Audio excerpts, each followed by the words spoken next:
The Lamborghini Urus is about as exclusive as one can hope for in the luxury SUV segment, and those who wanted top of the line could grab an Essenza SCV12 edition limited to 40 units worldwide, 6 in the USA.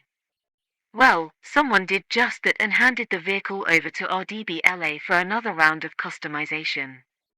The tuner started with a full exterior overhaul using a carbon fiber body kit from 1016 Industries, a front spoiler, a new hood cover, extended fenders and side sills, and a rear diffuser.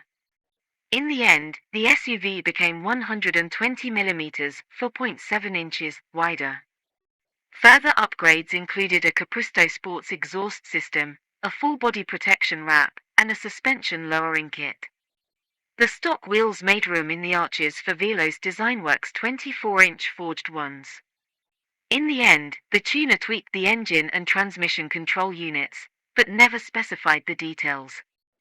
The question is, would you say the tuning was worth it?